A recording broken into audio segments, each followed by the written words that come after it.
Selamat datang di podcast resmi Komisi Kejaksaan Republik Indonesia. Bertemu lagi dengan saya moderator pada kesempatan kali ini. Dalam episode kali ini yang sangat menyentuh inti dari kerja penegakan hukum di negeri ini, jadi sebuah topik yang terdengar formal, tapi sesungguhnya sangat dekat dengan kehidupan kita sebagai warga negara. Hari ini saya akan ditemani bintang tamu atau narasumber yang sangat istimewa. Beliau adalah seorang praktisi hukum dengan pengalaman di bidang pengawasan, pelayanan publik, dan etika profesi di lingkungan kejaksaan. Mari kita sambut dengan hangat Ibu Dahlena SHMH, Komisioner sekaligus Sekretaris Komisi Kejaksaan Republik Indonesia. Selamat datang Ibu. Apa kabar Ibu? Alhamdulillah. Tentu Ibu, dan saya yakin pendengar kita akan sangat antusias. Sebelum kita masuk ke topik utamanya ya Bu, kalau dilihat dari perjalanan karir Ibu yang sangat panjang di lembaga pengawasan, bukan sesuatu yang baru lagi. Bisa Ibu ceritakan Bu, bagaimana perbedaan lingkup tugas di lembaga pengawasan eksternal yang selama ini Ibu geluti? Ya, terima kasih Mas Ida. Pertama, tentu senang sekali ya bisa berbincang di podcast hari ini. Mudah-mudahan bisa bermanfaat begitu yang kita bicarakan. Meskipun santai tapi tidak mengurangi makna ya. Betul Ibu. Memang 19 tahun terakhir belakangan saya memang beraktivitas di lembaga pengawas. Sesuatu yang memang dari sisi lingkup tugas berbeda gitu. Kenapa berbeda? Ketika berada di lembaga pengawas pelayanan publik, lingkupnya lebih luas. Kenapa sektor pelayanan publik itu luas sekali? Baik lembaga penegak hukum, pelayanan di lembaga penegak hukum, termasuk juga di lembaga layanan-layanan dasar. Artinya apa? Semua kementerian lembaga itu menjadi lingkup yang diawasi begitu. Kemudian lebih spesifik sekarang berada di Komisi Kejaksaan, tentu lingkup tugasnya atau lingkup pengawasannya lebih spesifik ke institusi kejaksaan. Tetapi dari sisi lingkup pekerjaannya lebih kurang sama. Karena pada dasarnya lembaga-lembaga eksternal, fungsi pengawasannya itu adalah menjadi jembatan bagi masyarakat untuk menyampaikan aduan, menyampaikan keluhan sehingga kemudian didengar oleh aparatur, didengar oleh negara sehingga bisa mengoreksi hal-hal yang dirasa tidak sesuai dengan harapan masyarakat. Lebih kurang begitu, Mas. Dalam penegakan hukum nih Bu, masyarakat tidak hanya melihat hasil Bu, tapi kan proses hukum tersebut Bu.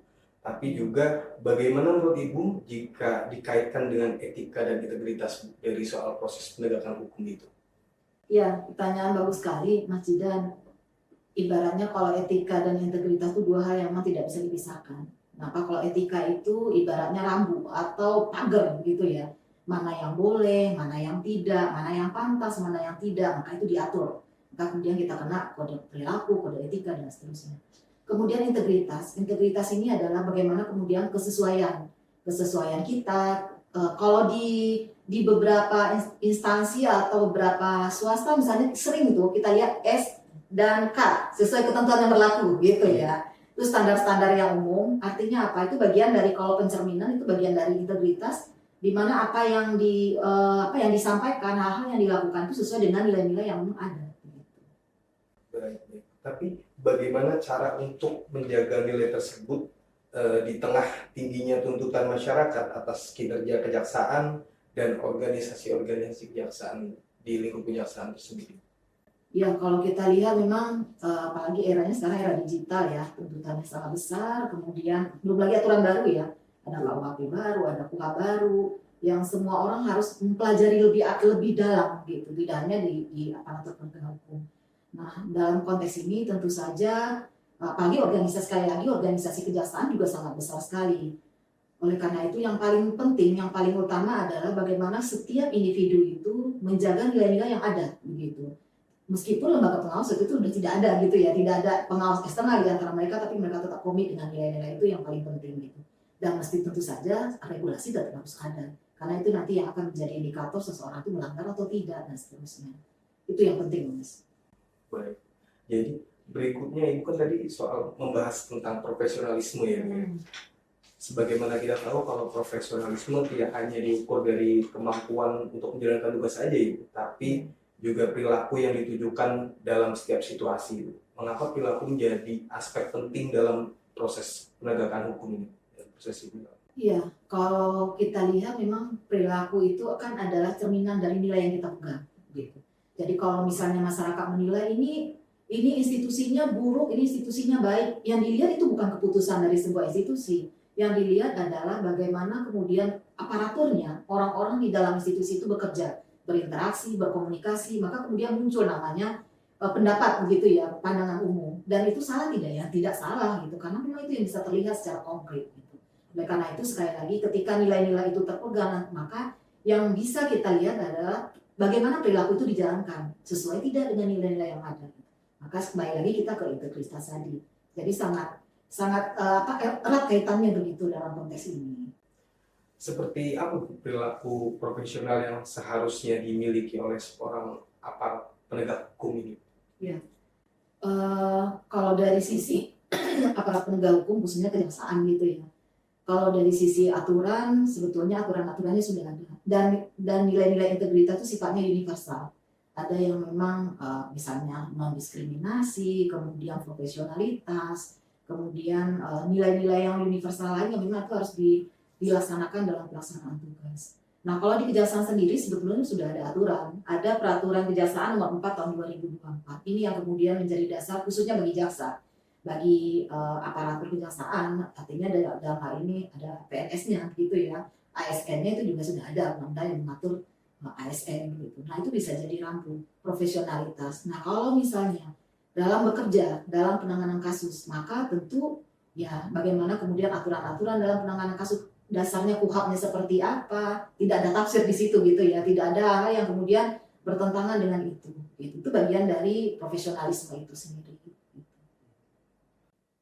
Kemudian untuk di lingkungan kejaksaan sudah ada regulasi yang jelas ya mengenai aturan-aturannya seperti yang Ibu sudah jelaskan itu tadi. Iya.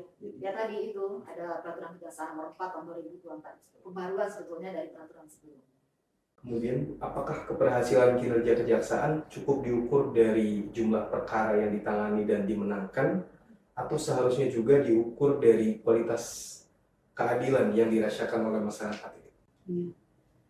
Kalau betul kalau mengukur keadilan itu kemanfaatan, kemudian hal-hal yang menjadi harapan publik itu adalah ukuran utama sebetulnya, bukan dari sisi jumlah penanganan perkara. Karena bisa saja orang yang begitu sibuk sekali, kalau misalnya kita bekerja saja gitu, orang yang sibuknya setengah mati tentu belum tentu juga. Kemudian dia dianggap lebih profesional, lebih bekerja dengan giat gitu dibanding mereka yang lain. Bisa saja instrumennya berbeda dan seterusnya yang membuat mereka dari sisi volume lebih tinggi gitu. Tetapi lagi-lagi yang menjadi ukuran adalah bukan soal kuantitas, tetapi bagaimana rasa kemanfaatan, keadilan itu dirasakan oleh masyarakat begitu. Nah, tentu saja ini bisa diukur dari bagaimana institusi penegak hukum ini bekerja. Begitu Mas jauh ini. Berarti banyak aspek di dalamnya ya Bu, tidak hanya soal bagaimana murid itu sendiri, lalu bagaimana untuk menempatkan moralitas dan akuntabilitas ini tadi. Iya, kalau kita tahu akuntabilitas itu lebih bagaimana kemudian publik tahu gitu ya, publik tahu apa yang dikerjakan. Biasanya instrumennya adalah hal-hal yang kemudian bisa dijangkau publik. Kalau hari ini kita melihat digital, mereka akan melihat saluran-saluran yang kita punya. Ini kantor ini kerjanya apa gitu ya. Nah, dalam konteks ini, dalam penanganan perkara dan yang kita lihat misalnya saat ini kejaksaan selalu akan menyampaikan ke publik hal-hal yang kasus-kasus misalnya yang menarik perhatian publik, dan itu disampaikan secara terbuka melalui media dan saluran-saluran yang ada. Dan itu sesuatu yang bagus sebetulnya, itu bagian dari akuntabilitas. Kenapa? Karena masyarakat itu mereka akan melihat ini kewenangannya dimiliki diselesaikan atau dilaksanakan sesuai bertanggung jawab atau tidak gitu. Masyarakat akan menilai itu sendiri. Tetapi lagi-lagi itu perlu adanya transparansi gitu ya, perlu adanya penyampaian ke depan publik. Meskipun yang kita tahu kalau transparansi atau akuntabilitas publik untuk penegak hukum agak khusus ya Mas. Kenapa? Misalnya ketika ada kasus-kasus yang sedang berperkara gitu ya, kita sedang menangani perkara, nggak mungkin kan dibuka semua ini meriksa apa dan sebagainya dan segala macam, itu sangat khusus. Tapi bukan berarti tidak ada transparansi sama sekali. Bukan berarti tidak ada akuntabilitas. Maka saluran-saluran akuntabilitas itu yang memang perlu tetap diupayakan atau disampaikan kepada publik sehingga publik tahu bahwa institusi ini sedang bekerja, ini yang sedang dilakukan dan seterusnya. Termasuk juga hari ini barangkali ya kita ya. gitu bagian Mas dari Yuda. menjalankan akuntabilitas ya. Iya, Terus dampak dan kinerja akuntabilitas jika dilaksanakan secara seimbang ini Bu, iya. berdampak kepada institusinya.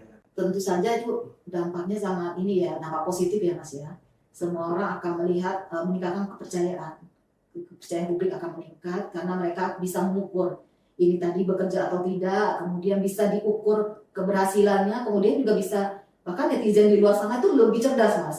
Bahkan hal-hal semua mereka bisa review begitu ya. Nah itu salah satu modalitas bagi kita saat ini ketika di era di era transformasi digital ya, semua orang bisa melihat, semua orang bisa mereview gitu.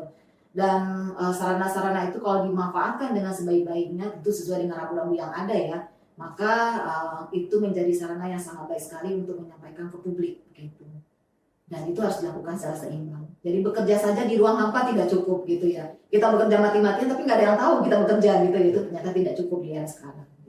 Jadi perlu transformasi, kita menyampaikan apa yang kita kerjakan dengan baik ya Bu. Betul. Tapi bukan pencitraan ya. Iya, betul. Jadi jangan sampai sibuk menyampaikan tapi tidak bekerja sebetulnya. Tentu tidak demikian yang kita maksud begitu. Harus ada keseimbangan. Memang bekerja dan publik tahu kita bekerja. Jadi untuk kepercayaan publik sendiri, ada komisi kejaksaan untuk meningkatkan kinerja kejaksaan. Menurut Ibu bagaimana peran ini dijalankan? Iya, salah satu mandat dibentuknya institusi ini adalah untuk meningkatkan kinerja kejaksaan. Meningkatkan kinerja, kemudian dilakukan melalui pengawasan, pemantauan, penilaian. Tidak hanya soal perilaku sebetulnya, Mas. Soal organisasi ini mulai dari organisasi tata kerja, mulai dari sampai dengan SDM, bahkan terakhir sarana prasarana. Artinya sangat luas sebetulnya kalau dilihat dari lingkupnya ya. Nah, ini bisa dilakukan dengan pertama yang kami lakukan ada beberapa hal, misalnya laporan pengaduan masyarakat itu disampaikan ke publik atau dibuka kanal-kanal yang masyarakat memang accessible. Karena kita tahu bahwa Komisi Kejaksaan tidak punya perwakilan sampai ke daerah gitu. Tapi sebetulnya itu kan bukan alasan bagi masyarakat untuk menjangkau hari ini. Kita punya sarana-sarana, kita punya kanal-kanal yang harus disiapkan untuk itu. Gitu. Itu salah satunya. Mungkin buat pemirsa atau hadirin yang belum tahu untuk kanal-kanal laporan pengaduan kita, bisa menghubungi ada kanal Instagram kita, ada melalui email, kemudian melalui WhatsApp, dan juga bisa datang ke kantor secara langsung ya Bu, menyampaikan laporan pengaduan tadi. Kemudian Ibu, apa saja langkah konkret yang sudah dilakukan Komisi Kejaksaan dalam mendorong terwujudnya integritas dan profesionalisme insan adiaksa dari pegawai kejaksaan ini? Kalau dari sisi usia ini 21 tahun ya. Artinya sebetulnya kalau kita cerita apa yang sudah dilakukan, kita bicara dalam panjang 21 tahun. Tapi saya tidak akan cerita itu gitu ya. Karena panjang sekali dan saya tidak menjadi bagian di periode sebelumnya begitu. Saya menggarisbawahi ada beberapa hal. Pertama yang dilakukan adalah kami melakukan optimalisasi tugas dan fungsi. Salah satu optimalisasi tugas dan fungsi ini maksudnya adalah apa yang kemudian menjadi mandat Komisi Kejaksaan kami laksanakan sebaik-baiknya. Kami penuhi itu mandat-mandatnya apa. Di antaranya adalah soal Komjak Award yang kemarin kita lakukan gitu ya Mas ya. Nah itu adalah salah satu mandat di peraturan Presiden tentang Komisi Kejaksaan yang mengatur kita bisa memberikan rekomendasi atau memberikan apresiasi bagi yang berprestasi. Nah ini adalah bagian dari optimalisasi tugas dan fungsi. Yang kedua yang juga penting adalah kami melakukan sinergitas dengan pengawas internal. Kita tahu di internal kejaksaan ada Jamwas gitu. Dan esensinya adalah pengawas internal itu lebih didahulukan. Intinya dalam artian melaporkan ke internal diharapkan akan lebih cepat penanganannya, kemudian jika tidak ditangani baru ke eksternal. Idealnya demikian secara struktur pengawasan ideal di antara pengawas eksternal dan internal. Nah, dengan konteks ini kami membangun dua sisi pengawasan, yang satu di dalam, yang satu di luar, dengan cara bersinergi. Bersinergi itu dalam artian ketika ada kasus-kasus yang memang masuknya berbarengan, baik ke Komisi Kejaksaan maupun ke Jamwas, kita sama-sama terinformasi, itu yang pertama. Yang kedua, sama-sama bisa melihat bahwa ini menjadi atensi semua pihak. Kemudian yang kita pastikan adalah si pengadu bukan dipimpong gitu ya. Mereka kemudian sama-sama mendapatkan jadi saluran untuk mendapatkan keadilan. Itu yang kedua. Nah, yang ketiga yang jadi penting adalah kami juga memperluas akses masyarakat untuk menyampaikan pengaduan dengan tadi yang saya sampaikan. bagaimana masyarakat yang memang tidak harus datang ke kantor Mas Jidan, tapi mereka bisa menyampaikan. Sekarang medsos kan juga sangat ini ya, sangat masif, semua orang, hampir semua orang punya medsos barangkali ya. Jikapun tidak, kita punya pos, kita punya alamat surat yang bisa kita disampaikan ke Komisi Kejaksaan. Dan yang ketiga juga penting adalah soal hal-hal yang menurut kami kaitannya dengan pemantauan untuk kasus-kasus yang menarik perhatian publik. Ini bagian dari keaktifan Komisi Kejaksaan. Jadi Komisi Kejaksaan bukan berarti tidak mendengar ya. Kita tahu kasus-kasus yang sedang ditangani, apa yang kemudian menjadi perhatian publik. Nah, upaya keaktifan Komisi Kejaksaan dengan melakukan pemantauan terhadap persidangan, kemudian melihat hal-hal yang memang menjadi catatan bagi kami untuk kami sampaikan ke Kejaksaan. Dan terakhir yang jadi penting juga adalah kami mengeluarkan rekomendasi yang bisa ditindaklanjuti. Harapan kami tentu saja apapun yang kemudian menjadi hambatan setelah kemudian kami analisis dan disampaikan ke Kejaksaan dan itu bisa dilaksanakan, dan itu adalah upaya-upaya bagaimana proses perbaikan, proses koreksi-koreksi itu dilakukan di lingkungan Kejaksaan. Begitu Mas. Ini penjelasan yang sangat luar biasa dari Ibu Dahlena, sudah sangat jelas sekali Ibu. Dan Ibu, balik lagi kita sudah hampir di ujung sesi diskusi ini Bu. Jadi kaya akan wawasan dari Ibu ini sangat luar biasa Bu. Untuk harapan terbesar Ibu untuk institusi kejaksaan khususnya dalam hal integritas dan juga etika. Catatannya tidak banyak sebetulnya. Pertama, ya pembentukan karakter itu penting di institusi kejaksaan gitu. Mulai dari penerimaan sampai kemudian pengembangan sumber daya manusia perlu peningkatan pembinaan karakter, pembentukan karakter, menjaga nilai-nilai dan integritas.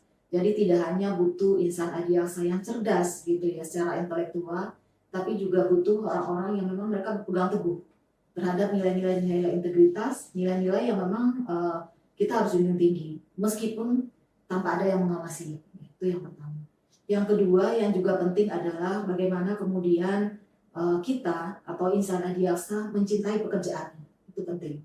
Kenapa? Karena mereka adalah representasi negara. Ketika orang tidak percaya ke penegak hukum, maka sebetulnya runtuhlah kepercayaan terhadap hukum itu sendiri. Dan itu sangat berbahaya untuk sebuah negara hukum. Nah, yang ketiga yang juga penting adalah bagi catatan kami yang kita tahu hari ini tingkat kesejahteraan juga masih diperjuangkan gitu ya. Mudah-mudahan ini tidak mengurangi rasa cinta terhadap pekerjaan, tidak mengurangi integritas dan profesionalisme insan adiaksa dalam bekerja. Itu Mas Jidan yang bisa saya sampaikan, dan harapannya tentu ada perbaikan-perbaikan yang kita bisa lakukan gitu ya untuk institusi ini.